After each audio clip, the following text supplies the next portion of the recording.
schon wieder ein Video? Yes. Video. Ja, natürlich machen wir wieder ein Video. Ihr kennt das ja nicht anders von uns. In diesem Jahr haben wir Kroatien als Ziel auserkoren. Genauer gesagt die Insel Krk. Und so machen wir uns auf die 20-stündige Reise quer durch Deutschland, Österreich und Slowenien bis zu unserem Ziel am Adriatischen Meer.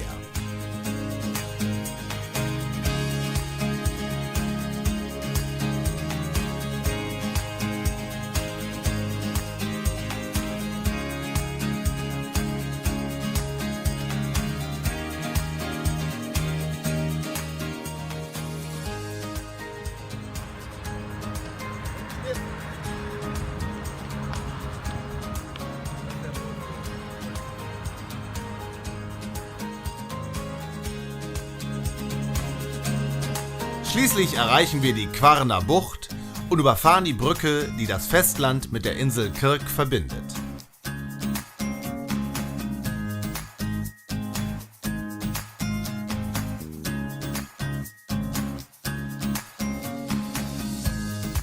Nur wenige Kilometer später sind wir auf dem 4-Sterne-Campingplatz Gnjivice im gleichnamigen Ort, der zu den größten Campingplätzen Kroatiens gehört und uns von nun ab als Basislager dienen wird.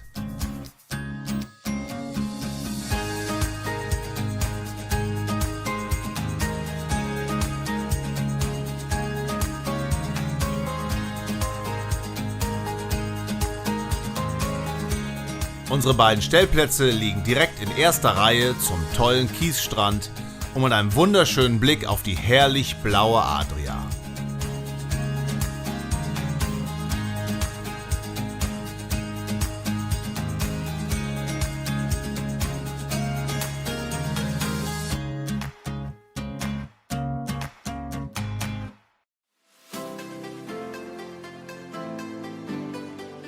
Doch wir wollen den Tag der Ankunft nicht im Liegestuhl verbringen, darum starten wir zu einer Rundtour über die Insel Krk.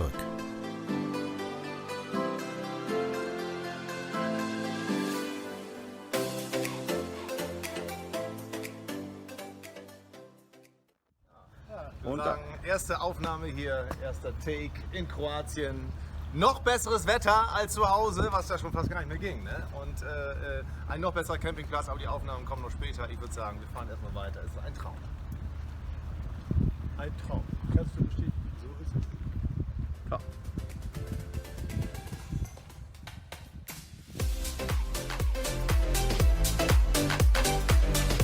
Die Insel liegt inmitten der Kvarner Bucht und ist die nördlichste Insel an der Adria.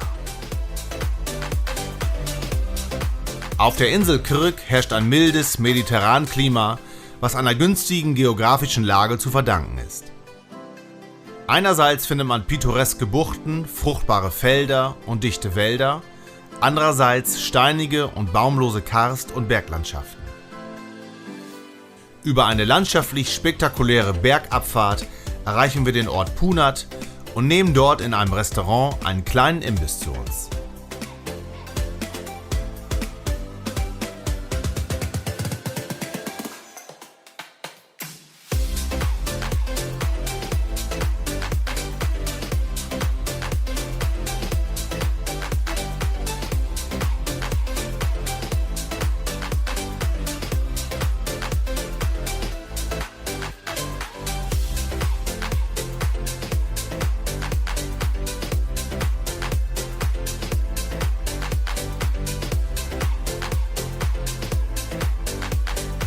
Auf kleinen, verwinkelten Straßen geht es wieder zurück nach Gnjivice, wo nach kurzer Zeit leckeres Grillgut auf dem Grill brutzelt.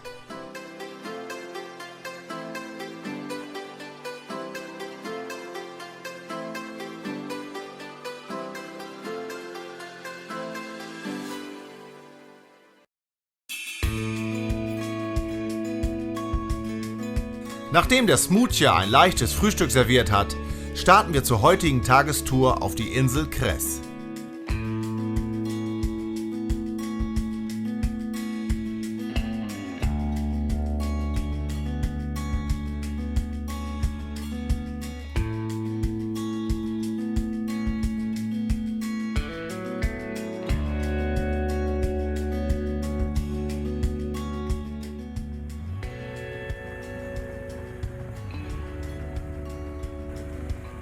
Wir verlassen den Campingplatz bei strahlendem Sonnenschein und bester Wetterprognose.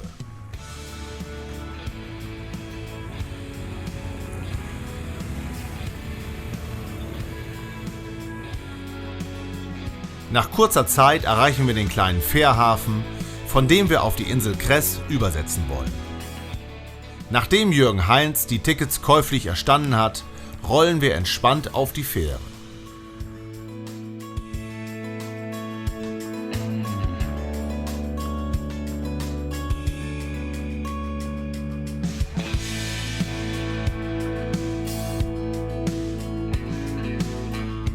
Es erwartet uns eine 20-minütige Überfahrt, die wir bei dem tollen Wetter natürlich an Deck genießen.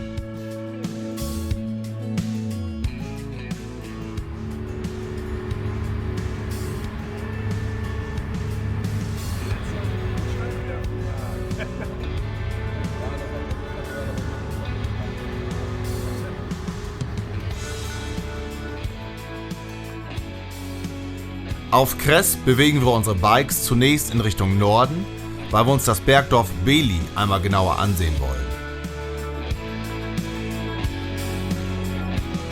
Beli liegt im Norden der Insel Cres, etwas oberhalb der Ostküste. Es ist auf dem Landweg nur über eine sehr schmale und kurvige Straße erreichbar.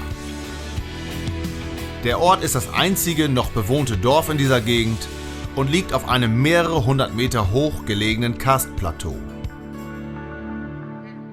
Beli verfügt auch über einen Hafen und einen örtlichen Campingplatz, der deutlich tiefer gelegen ist als das Dorf selbst. Dieser Hafen ist unser Ziel und nur über eine steile, schmale und ungesicherte Straße erreichbar.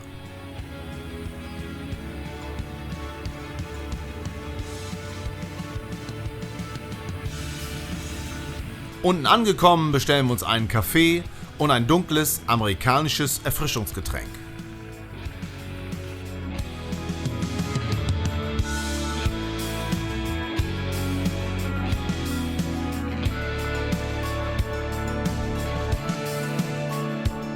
Auf demselben Weg geht es wieder zurück.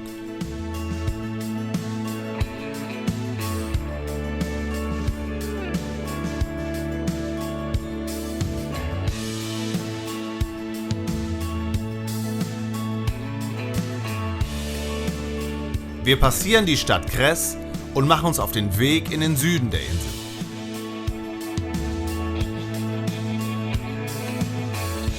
Cres ist eine gebirgige Insel, die 66 Kilometer lang und 2 bis 12 Kilometer breit ist. Wir erreichen Mali Loschin in der geschützten Augustusbucht. Begünstigt durch die ausgezeichneten klimatischen Verhältnisse entwickelte sich der Ort zu einem der beliebtesten Urlaubsorte in der Quarner Bucht. Das Leben im Ort pulsiert vom Hafen aus, an dem sich eine Vielzahl an Restaurants, Cafés und Tavernen niedergelassen haben. In einem dieser Restaurants genießen wir einen vorzüglichen Fischteller.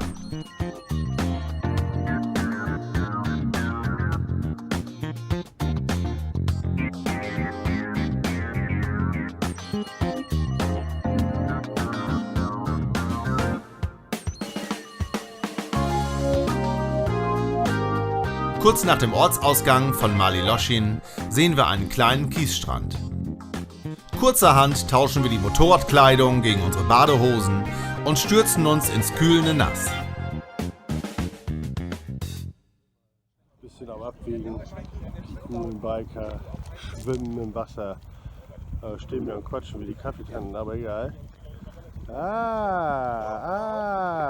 Alle Hände hoch!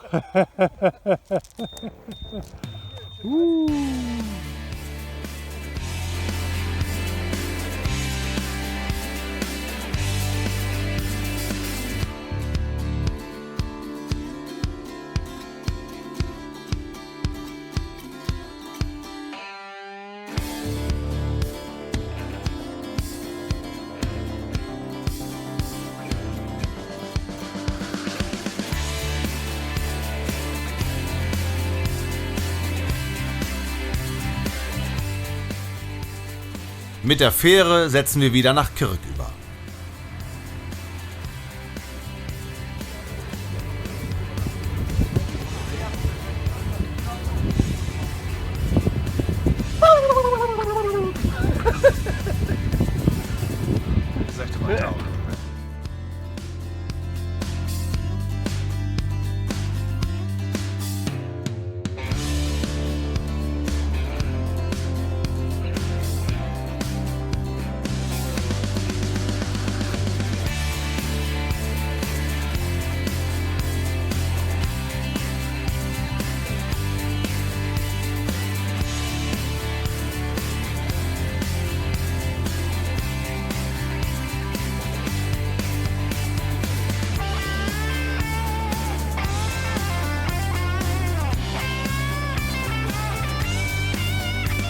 Zurück auf dem Campingplatz gibt es zunächst einen Raketenteller und später eine gut abgehangene Bratwurst.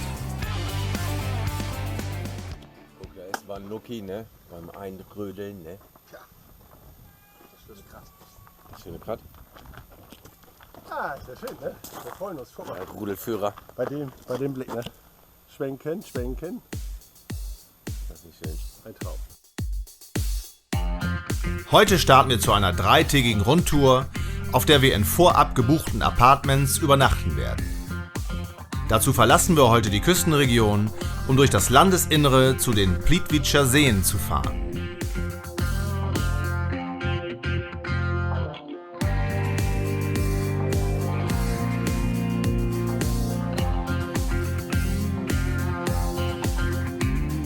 Die Fahrt geht durch urige Dörfer und riesige Waldgebiete, in denen noch Bären und viele weitere Wildtiere beheimatet sind.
Kurz vor Ostarie werden wir von einem Polizisten mitten auf einer Bergstraße gestoppt, weil hier ein Autorennen stattfindet und sich direkt vor uns der Wendepunkt befindet.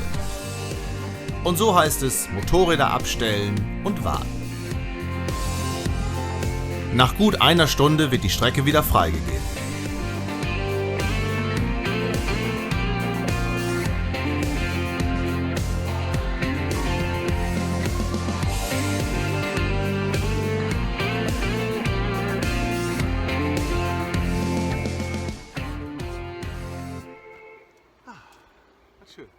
Ja, hier stehen wir nun, ne? Mitten in Kroatien. Ja, herrliches Wetter, Herrliches Wetter, herrliche Gegend, herrliche Gegend, herrliche Kollegen. Menschen. herrliche Da ist er. Kollegen. Guck, Ah. da ist er ja. Ja, Mühle haben wir leider im Moment verloren, aber den werden wir auch gleich wieder finden. Ich glaube, er hat uns verloren. Wir wollten uns mal diese tolle Gegend hier genauer angucken.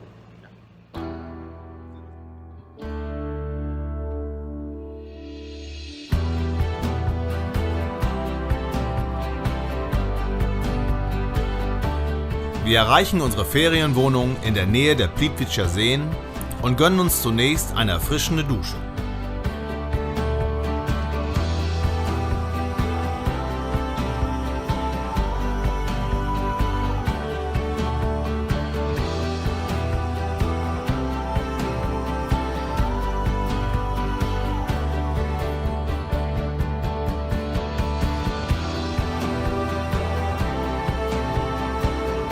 Dann besteigen wir erneut die BMWs, um ins Naturschutzgebiet zu fahren.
Ihr habt es bestimmt schon längst erkannt.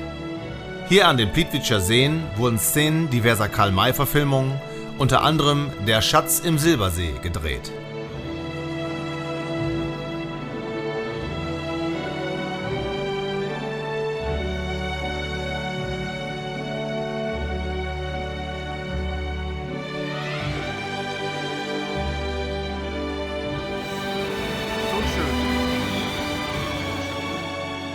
Der Nationalpark Plitvicer Seen ist ein 295 Quadratkilometer großes Waldschutzgebiet in der Landesmitte Kroatiens.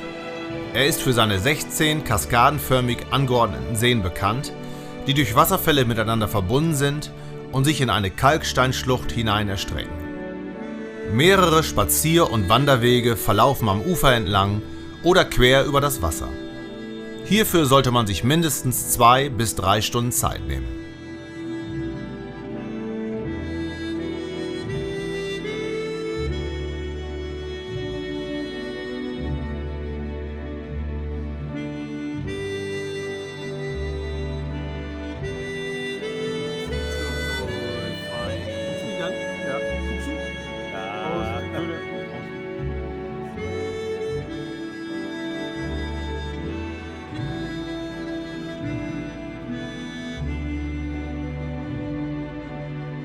Eine elektrisch betriebene Fähre verbindet die 12 oberen mit den 4 unteren Seen.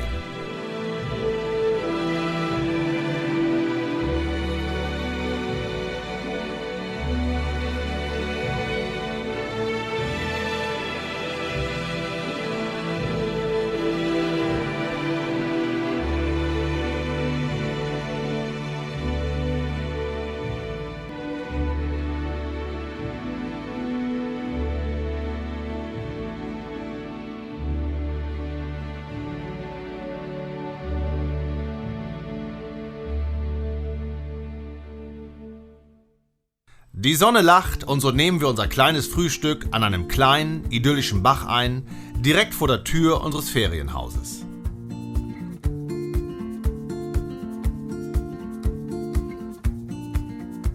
Dann brechen wir zur nächsten Tagesetappe nach Zadar auf. Dafür geht es erneut durchs Landesinnere zurück ans Meer.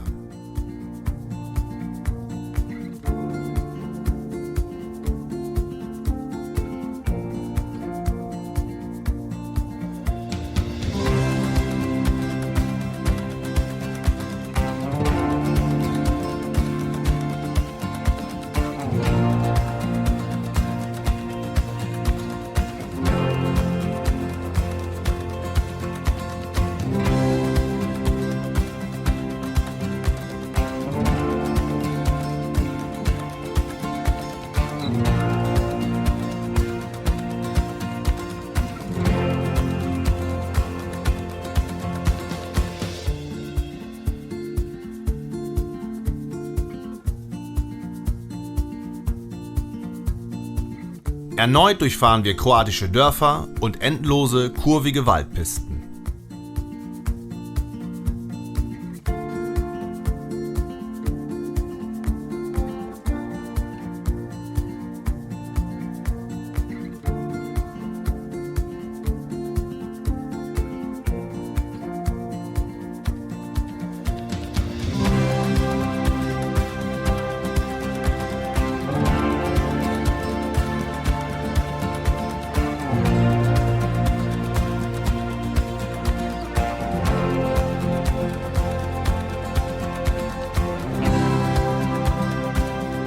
Um was für ein Tier es sich am Drehspieß handelte?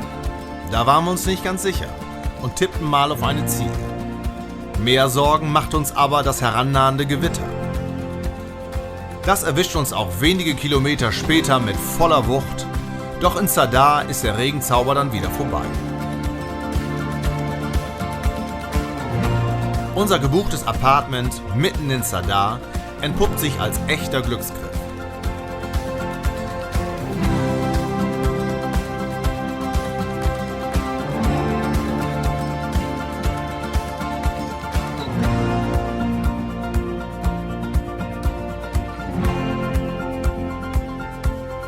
Kaum haben wir die Handschuhe und Stiefel zum Trocknen aufgestellt, da scheint in Zadar schon wieder die Sonne.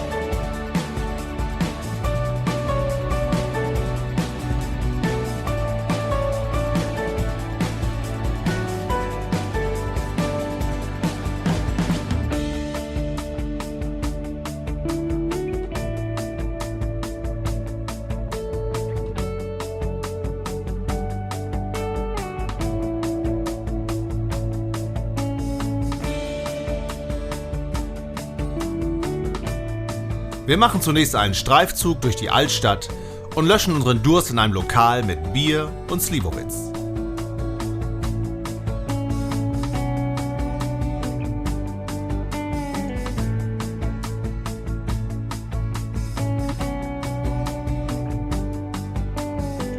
Kurze Zeit später meldet sich auch der kleine Hunger.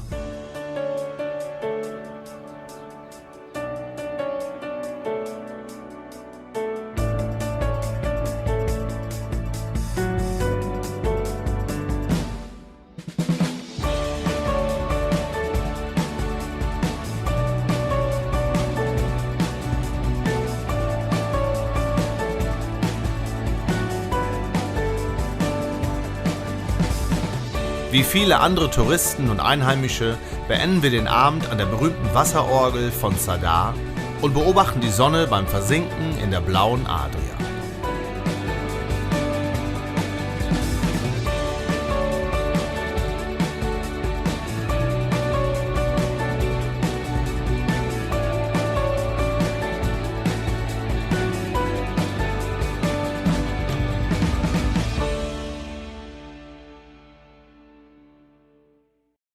Nach einem spaßigen Frühstück mit Joghurt und ungekochten Bohnen, vielen Dank dafür, Mühle, verlassen wir nach einer erholsamen Nacht wieder Zadar. Auf dem Weg zurück nach Kirk fahren wir heute über die Insel Pak.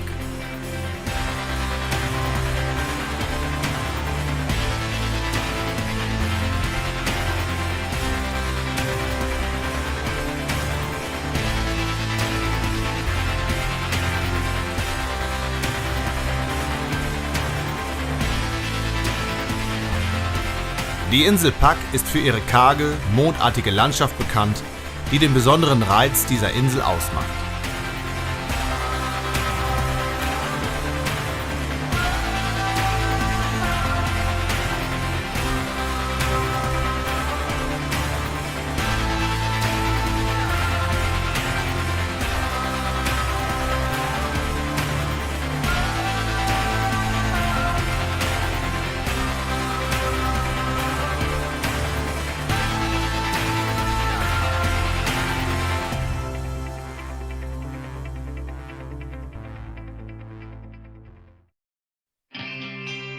Auch von Pak müssen wir mit der Fähre auf das Festland übersetzen.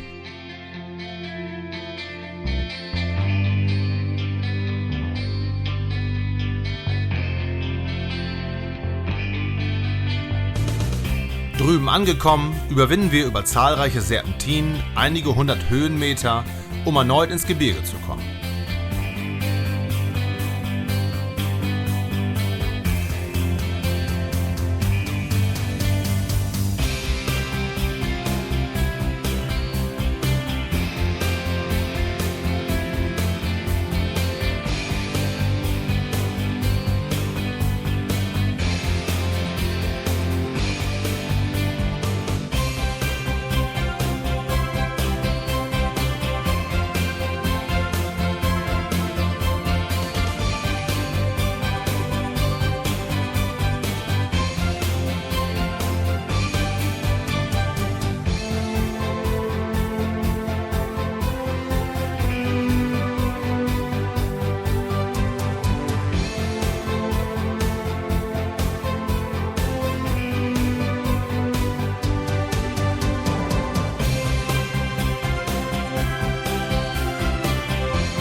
Wir fahren erneut durch das Landesinnere, das zwar kein typisches Urlaubsgebiet ist, aber eine unglaubliche Mischung aus schönen Landschaften bietet. Tolle Kurvenstrecken machen hier das Motorradfahren zu einem wahren Vergnügen.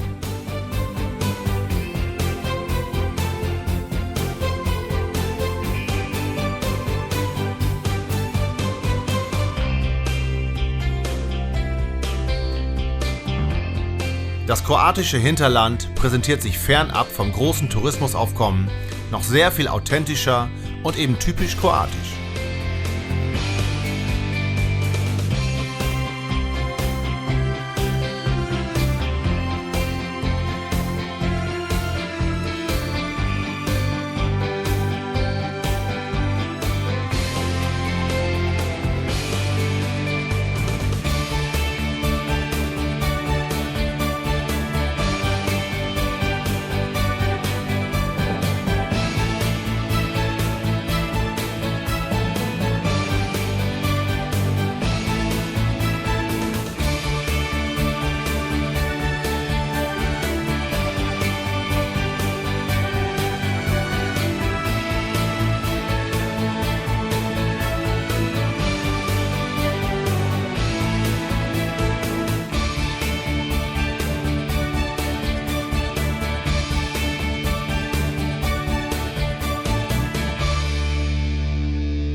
Endlich mal lecker Cappuccino nach der Kurvenhölle.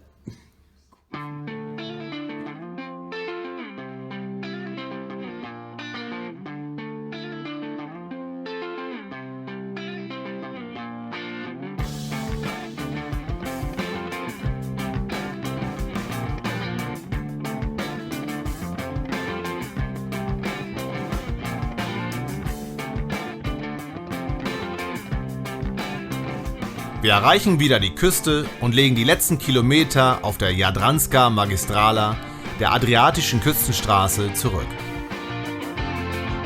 Unterwegs decken wir uns noch beim Lidl mit Nahrungsmitteln ein.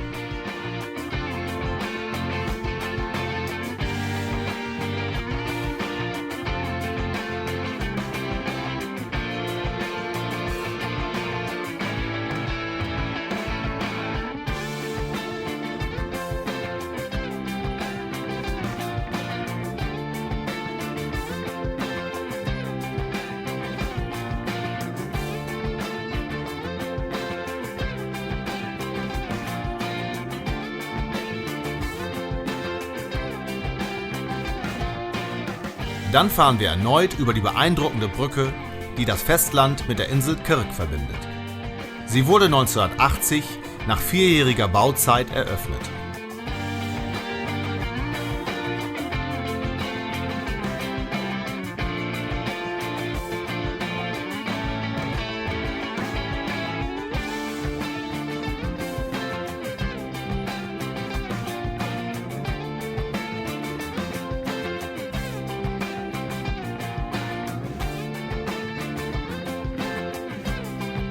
Zurück auf dem Campingplatz helfen wir als gute Nachbarn noch dabei, ein Boot ins Wasser zu lassen.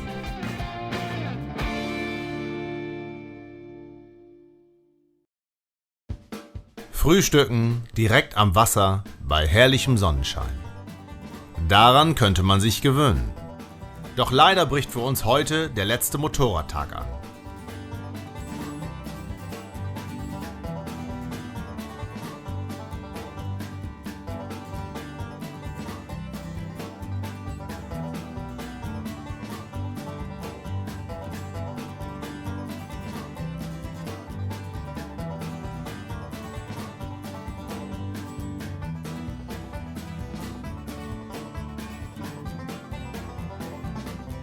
Es geht noch einmal in die Berge und ein letztes Mal werden die kroatischen Kurven auf Herz und Nieren getestet und für gut befunden.